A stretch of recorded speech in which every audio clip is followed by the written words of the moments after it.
మనం గూగుల్ ఫామ్ని తయారు చేసేటటువంటి విధానాన్ని చూద్దాం. చాలామందికి గూగుల్ ఫామ్ ఫిల్ చేయడం తెలుసు, కానీ గూగుల్ ఫామ్ని జనరేట్ చేయడం చాలామందికి తెలియదు. సో గూగుల్ ఫామ్ చాలా విధంగా మనకు ఉపయోగపడుతుంది and it's a free of cost. మనకు జీమెయిల్ ఉంటుంది, జీమెయిల్ లోపల గూగుల్ డ్రైవ్ ఉంటుంది. సో అందులో ఇవన్నీ స్టోర్ అయి ఉంటాయి. మనము మొబైల్ నుంచి కూడా చేసుకునేటటువంటి విధంగా ఫ్లెక్సిబిలిటీ కలిగినటువంటి టూల్ అయితే Google form. So Google form ద్వారా మనము చాలా టెస్టులు చేయొచ్చు, క్విజులు చేయొచ్చు, సర్వేలు చేయొచ్చు. యాజ్ ఎ టీచర్గా మనము ప్రశ్నపత్రాన్ని కూడా తయారు చేసి మన పిల్లలకు షేర్ చేసి ఎవాల్యుయేట్ చేసి రిజల్ట్ని సిస్టమ్ ఇచ్చే విధంగా తయారు చేసుకోవచ్చు. సో గూగుల్ ఫామ్ తయారు చేసే విధానాన్ని ఒకసారి చూద్దాం. మనం మొదట గూగుల్ ఫామ్ తయారు చేయడానికి ఏదైనా ఒక బ్రౌజర్ని అయితే తీసుకోవాల్సి ఉంటుంది. నా దగ్గర గూగుల్ క్రోమ్ ఉంది, మైక్రోసాఫ్ట్ ఎడ్జ్ ఉంది. సో నేను గూగుల్ క్రోమ్ ద్వారా వెళ్ళదలుచుకున్నాను. గూగుల్ క్రోమ్ని సెలెక్ట్ చేసుకున్నాను. గూగుల్ క్రోమ్ బ్రౌజర్ని సెలెక్ట్ చేసుకున్న తర్వాత మనం ఇక్కడ గూగుల్ ఫామ్స్ అని టైప్ చేసి సెర్చ్ చేయాలి. Google forms. So Google forms అని సెర్చ్ చేసినప్పుడు ఈ విధంగా ఫస్ట్ ఆప్షన్ వస్తుంది, గూగుల్ ఫామ్స్ సైన్ ఇన్ అని వస్తుంది. సో దీనిపైన క్లిక్ చేయాల్సి ఉంటుంది. గూగుల్ ఫామ్స్ అనే ఆప్షన్ పైన క్లిక్ చేస్తే మీకు ఈ విధంగా మీరు ఆల్రెడీ మీ మొబైల్ లోపల జీమెయిల్ని లాగిన్ చేసుకొని పెట్టుంటారు కాబట్టి మీ గూగుల్ డ్రైవ్ లోపల ఇవి ఆల్రెడీ ఇన్బిల్ట్గా ఉంటాయి. సో మీరు ఈ ఆప్షన్ని చూజ్ చేయగానే ఈ విధంగా స్క్రీన్ అయితే కనిపిస్తుంది. Blank form, contact information, RSVP, party invite, T shirt sign up, ఇట్లా ఆప్షన్స్ అయితే కనిపిస్తాయి. మనము గూగుల్ ఫామ్ జనరేట్ చేయాలనుకుంటున్నాం కాబట్టి మొదట మనం బ్లాంక్ ఫామ్ పైన అయితే క్లిక్ చేయాలి. ఇక్కడ కనిపిస్తుంది కదా ప్లస్ సింబల్ కలర్లో, 4 కలర్లో ప్లస్ సింబల్ కనిపిస్తుంది కదా, దీనిపైన అయితే క్లిక్ చేద్దాం.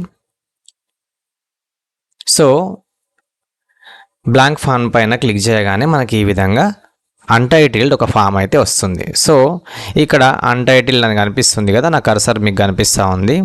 ఇక్కడ మీరు టైటిల్ చేయొచ్చు. మీరు దేని పర్పస్లో ఈ ఫామ్ని తయారు చేస్తున్నారు, దాని యొక్క ఇంటెన్షన్ బ్రీఫ్గా తెలిసే విధంగా ఒక టైటిల్ని అయితే పెట్టండి.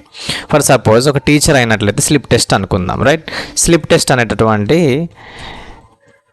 టైటిల్ని అయితే ఇద్దాం, రైట్. ఇవ్వగానే ఇక్కడ 2 చోట్ల కూడా స్లిప్ టెస్ట్ అని మారిపోయింది. ఇక్కడ కనిపిస్తుంది, అట్ ద సేమ్ టైం ఇక్కడ కూడా కనిపిస్తుంది, రైట్. సో ఇది ఆటో సేవ్ అవుతుంటుంది. మనం ఒక్కసారి వన్స్ స్టార్ట్ చేసినామంటే గూగుల్ డ్రైవ్లో ఇది ఆటోమేటిక్గా మనం చేంజ్ చేసిన ప్రతిసారి సేవ్ చేయాల్సిన అవసరం అయితే ఉండదు, ఆటో సేవ్ ఆప్షన్ ఉంటుంది. సో ఈ విధంగా స్లిప్ టెస్ట్ అనేటటువంటి టైటిల్ని అయితే నేను ఇచ్చాను, right. So slip test. Next name of the student అనేటటువంటి క్వశ్చన్ ఇస్తున్నా నేను, రైట్. క్వశ్చన్ ప్రిపరేషన్ ఎలానో చూద్దాం. నేమ్ ఆఫ్ ద స్టూడెంట్ అని టైప్ చేశాను, రైట్. సో ఇదేంటి, ఇందులో చాలా రకాల క్వశ్చన్స్ని అయితే మనము చూజ్ చేసుకునే పాసిబిలిటీ అయితే ఉంటుంది. ఇక్కడ చూడండి మల్టిపుల్ చాయిస్ అని కనిపిస్తుంది. దీనిపైన క్లిక్ చేస్తే short answer, paragraph, multiple choice, check boxes, drop down, file upload, linear scale, rating ఇచ్చే విధానం, multiple choice grid, check box grid, date, time.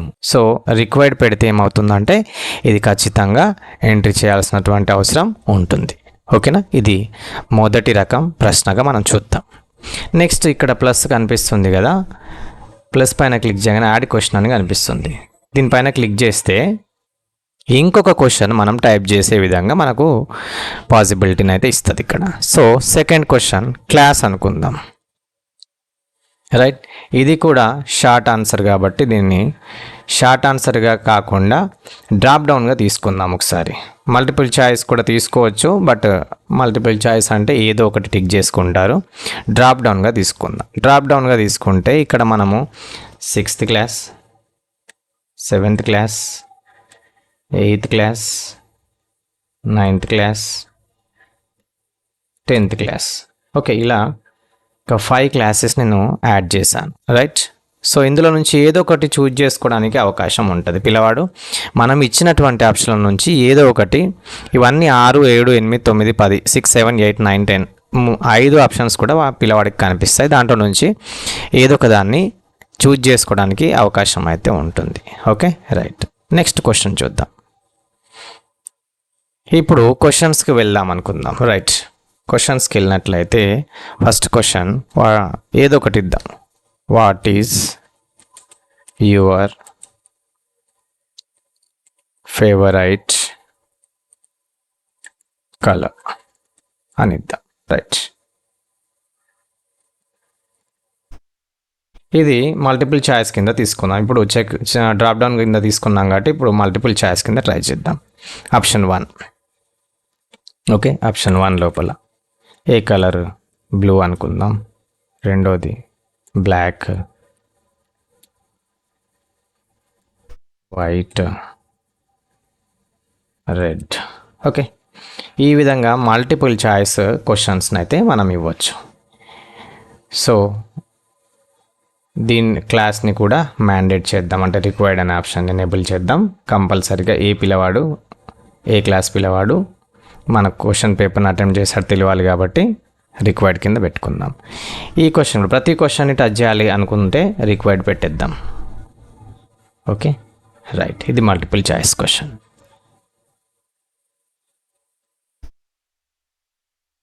Right, next ఇంకొక క్వశ్చన్ ఏ టైప్ తీసుకుందాం? చెక్ బాక్స్ టైప్ తీసుకుందాం. రైట్, చెక్ బాక్స్ టైప్ తీసుకుంటే is your favourite teacher.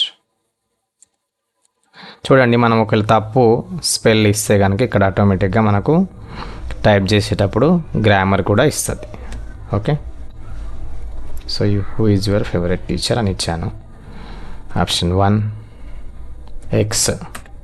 Okay, Y. Right, ఈ విధంగా మనం క్వశ్చన్స్ని అయితే తయారు చేయొచ్చు. ఓకే, దీంట్లో ఇప్పుడు ఈ విధంగా క్వశ్చన్స్ అన్ని యాడ్ చేసిన తర్వాత కొన్ని క్వశ్చన్స్కి మనము రైట్ ఆన్సర్స్ని ఇవ్వాల్సి ఉంటుంది. ఓకే, రైట్ ఆన్సర్స్ని ఇవ్వాల్సి ఉంటుంది. ఫర్ సపోజ్ ఇప్పుడు what is your favourite colour, దీనికి బదులు ఏదో క్వశ్చన్ ఇచ్చామనుకుందాం, దాంట్లో ఏదో ఒక ఆన్సర్ రైట్ ఉందనుకుందాం. అప్పుడు ఏం చేయాల్సి వస్తుంది అని అంటే ఈ క్వశ్చన్స్ అన్నీ టైప్ చేసిన తర్వాత మీరు ఎన్ని క్వశ్చన్స్ ఇవ్వదలుచుకున్నారో అన్ని క్వశ్చన్స్, ఒక్కో రకమైన క్వశ్చన్ అన్ని క్వశ్చన్స్ యాడ్ చేసిన ఒక 10-20 యాడ్ చేసిన తర్వాత మీరు సెట్టింగ్స్లోకి వెళ్ళి మేక్ ఏ క్విజ్ అనే ఆప్షన్ని ఎనేబుల్ చేయాల్సి ఉంటుంది. ఓకేనా, మేక్ ఏ క్విజ్ ఎనేబుల్ చేయాల్సి ఉంటుంది. రైట్, డిఫాల్ట్గా ప్రతి క్వశ్చన్కి రైట్ ఆన్సర్కి వాల్యూ 0 ఉంటుంది. మనం మళ్ళీ ఈ క్వశ్చన్స్ దగ్గరికి వచ్చిన తర్వాత ఫర్ సపోజ్ ఇప్పుడు ఇది మల్టిపుల్ చాయిస్ క్వశ్చన్. రైట్, దీంట్లో రైట్ ఆన్సర్ ఏదో దానికి 1 మార్క్ ఇవ్వడానికి మనం చేయాలి కాబట్టి ఆన్సర్ కీ పైన క్లిక్ చేస్తే ఫర్ సపోజ్ నేను బ్లూ అనేటటువంటిది రైట్ ఆన్సర్ అనుకుందాం. క్వశ్చన్ కన్సిడర్ చేయకండి, జనరల్గా వేరే క్వశ్చన్ ఇచ్చిన మన ఆప్షన్స్లలో ఏదో ఒక A option, B option, C option ఏదో ఒక ఆప్షన్ రైట్ అనుకున్నప్పుడు మనము దానిపైన క్లిక్ చేసి ఇక్కడ 1 మార్క్ ఇచ్చేస్తే పిల్లవాడు బ్లూ అని టిక్ చేసినప్పుడు 1 మార్క్ వస్తుంది. వేరే వాటిని చేసినప్పుడు మార్క్ అనేది రాదు. ఓకేనా, ఈ విధంగా డన్ కొట్టేస్తే మళ్ళీ నెక్స్ట్ క్వశ్చన్ దగ్గరికి వెళ్ళి అగైన్ సేమ్ ఇందులో ఏదో ఒక క్వశ్చన్కి ఆన్సర్ కీ పైన క్లిక్ చేసి మీరు రైట్ అనుకున్నటువంటి ఆప్షన్ని చూజ్ చేసుకొని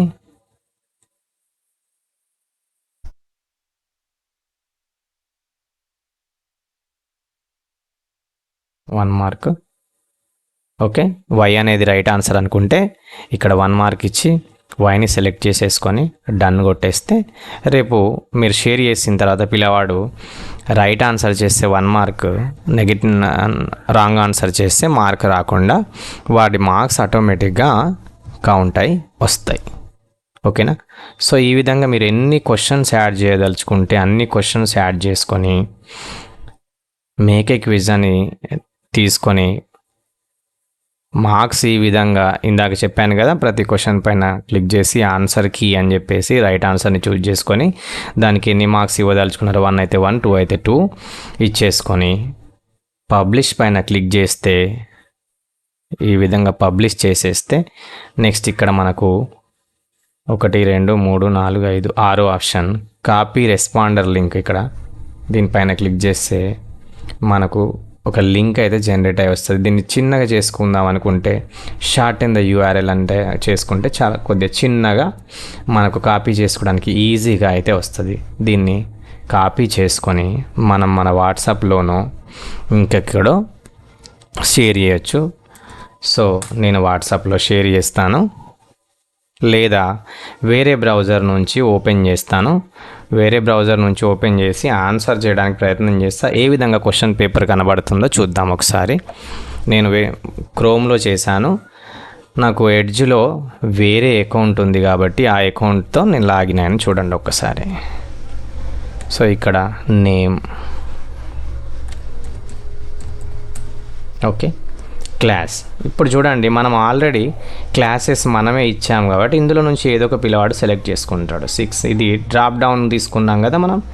సో డ్రాప్ డౌన్లో భాగంగా ఈ విధంగా తీసుకున్నాం కాబట్టి ఏదో ఒక క్లాస్ని తీసుకుంటాడు. ఫర్ సపోజ్ 10th తీసుకుంటున్నా, రైట్. ఏదో ఒకటి చూజ్ చేసుకుని మన వాడు టైప్ చేసే కంటే మనమే ఇవ్వడం, right. What is your favourite colour? నేను బ్లూకి రైట్ ఇచ్చాను. Who is your favourite teacher? నేను వైకి ఇచ్చాను. సబ్మిట్ చేస్తున్నాను. చూడండి, వ్యూ స్కోర్. సో 2/2. ఈ విధంగా మనము బ్లూ అనే దానికి రైట్ ఆన్సర్గా ఇచ్చాము, దానికి 1 మార్క్ ఇచ్చాము. వై అనే దానికి రైట్ ఆన్సర్గా చూజ్ చేసాము, మనం ప్రిపేర్ చేసేటప్పుడు 1 మార్క్ ఇచ్చాం కాబట్టి ఇప్పుడు నాకు 2/2 మార్క్స్ అనేటువంటివి వచ్చినాయి, రైట్. సో ఈ విధంగా మనం మన క్లాస్కి సంబంధించినటువంటి టెస్టుల్ని మనం కండక్ట్ చేయొచ్చు పిల్లవాళ్ళకి. ఈ విధంగా మీరు లింక్ షేర్ చేయడం ద్వారా మీరు ప్రత్యేకించి వాళ్ళకు పెట్టినటువంటి క్వశ్చన్ పేపర్ని దిద్దాల్సినటువంటి అవసరం ఉండదు, ఓకేనా. సో ఇక్కడ మళ్ళీ వీళ్ళ రిజల్ట్ని మరి ఎలా చూడడం సార్? నేను వేరే బ్రౌజర్ లోపల వేరే అకౌంట్తో ఎగ్జామ్ అటెంప్ట్ చేశాను కాబట్టి ఇప్పుడు మళ్ళీ క్రోమ్కి వెళ్తాను. క్రోమ్లో ఇక్కడ చూడండి, రెస్పాన్సెస్లో ఒకటి వచ్చింది, రైట్. ఇక్కడ చూపిస్తుంది name of the student Pragya, class, ఏ క్లాస్? పింక్ కలర్లో ఉంది. Pink means in the sense 10th class, okay. First class, first క్వశ్చన్కి రైట్ చేసిన వాళ్ళు, సెకండ్ క్వశ్చన్ రైట్ చేసిన వాళ్ళు. ఈ విధంగా ఎనాలిసిస్ చేసుకోవడానికి అవకాశం ఉంటుంది. అదేవిధంగా ఎక్కువ మంది రెస్పాన్సెస్ వచ్చినాయి, 20-30 మంది రెస్పాన్సెస్ వచ్చినాయి, రైట్. ఇక్కడ 20 కనిపిస్తుంది, 1కి బదులుగా 20 కనిపిస్తుంది. మరి 20 మంది ఇందులో చూడడం కష్టం అవుతుంది కదా సార్ అంటే, ఇక్కడ లింక్ టు షీట్స్ పైన క్లిక్ చేస్తే ఒక కొత్త స్ప్రెడ్షీట్ తయారవుతుంది. ఇందులో చూడండి, ఇక్కడ 20 మందివి కనిపిస్తాయి. ఈ ఒకటికి బదులుగా 20 మందివి కనిపించడం జరుగుతుంది. ఈ విధంగా మనము గూగుల్ ఫామ్ని అయితే తయారు చేసి మనం మన తరగతి పిల్లలకి స్లిప్ టెస్ట్లని మనం ఇంట్లో ఉండే వాళ్ళ వాట్సాప్ గ్రూప్లలో షేర్ చేసేసి క్వశ్చన్ పేపర్ని అయితే ప్రిపేర్ చేసి ఎగ్జామ్స్ని అయితే కండక్ట్ చేయొచ్చు. ఇది గూగుల్ ఫామ్ తయారు చేసేటటువంటి విధానం. సో దీనిపైన ఖచ్చితంగా మీరు ఫీడ్బ్యాక్ రూపకంగా ఈ వీడియోకి కింద కామెంట్ రూపకంగా ఇంకా ఏమన్నా ఎడిషన్స్ చేయాల్సి ఉంటే కూడా